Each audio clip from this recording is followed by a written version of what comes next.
ആൾക്കൂട്ട കൊലപാതക കേസിൽ ദേശീയ മനുഷ്യാവകാശ കമ്മീഷൻ റിപ്പോർട്ട് തേടി. ഒരാഴ്ചക്കുള്ളിൽ ചീഫ് സെക്രട്ടറി NHRCയിൽ റിപ്പോർട്ട് സമർപ്പിക്കണം.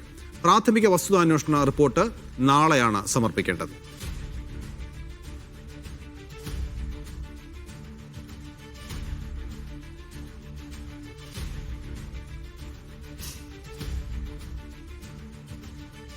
ധനസുമോദാണ് വിവരങ്ങൾ നൽകാനുള്ളത്. ധനസുമോദ, വാളയാർ ആൾക്കൂട്ട കൊലപാതകത്തിൽ ഇപ്പോൾ ദേശീയ മനുഷ്യാവകാശ കമ്മീഷൻ റിപ്പോർട്ട് തേടിയിരിക്കുകയാണ്.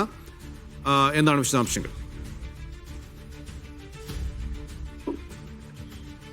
ദേശീയ മനുഷ്യാവകാശ കമ്മീഷൻ ഇപ്പോൾ ഇടപെട്ടിരിക്കുകയാണ്. ദേശീയ മനുഷ്യാവകാശ കമ്മീഷൻ രണ്ട് തരത്തിലാണ് ഇതിലെ ഇടപെടൽ നടത്തിയിരിക്കുന്നത്.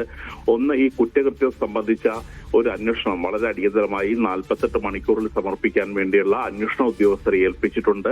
ഏതൊക്കെ തരത്തിലാണ് ഈ സംഭവം ഉണ്ടായത്, കൊലപാതകം ഉണ്ടായത്, അതിനുശേഷം നഷ്ടപരിഹാരം നൽകിയോ തുടങ്ങിയ അടക്കമുള്ള പ്രാഥമിക വിവരങ്ങൾ 48 മണിക്കൂറിൽ സമർപ്പിക്കണം എന്നാണ് ആവശ്യപ്പെട്ടിരിക്കുന്നത്. ഇതുകൂടാതെ സംസ്ഥാന സർക്കാർ വിഷയത്തെ എങ്ങനെയാണ് കൈകാര്യം ചെയ്തത്, ഇങ്ങനൊരു സാഹചര്യം, ആൾക്കൂട്ട കൊലപാതകം ഉണ്ടാകാനുള്ള സാഹചര്യം എന്താണ്, തുടങ്ങിയ കാര്യങ്ങൾ കൃത്യമായി അറിയിക്കേണ്ടതുണ്ട്. ഇത് ചീഫ് സെക്രട്ടറിയാണ് അറിയിക്കേണ്ടത്. ഇതിനുവേണ്ടി ഒരാഴ്ച സമയം അനുവദിച്ചിരിക്കുകയാണ്. സുപ്രീം കോടതിയിലെ അഭിഭാഷകനായ സുഭാഷ് തീക്കാടന്റെ പരാതിയിലാണ് സുപ്രീം കോടതി ഈ ദേശീയ മനുഷ്യാവകാശ കമ്മീഷൻ അടിയന്തരമായി പാലക്കാട്ടെ ആൾക്കൂട്ട കൊലപാതകത്തിൽ ഇടപെട്ടിരിക്കുന്നത്.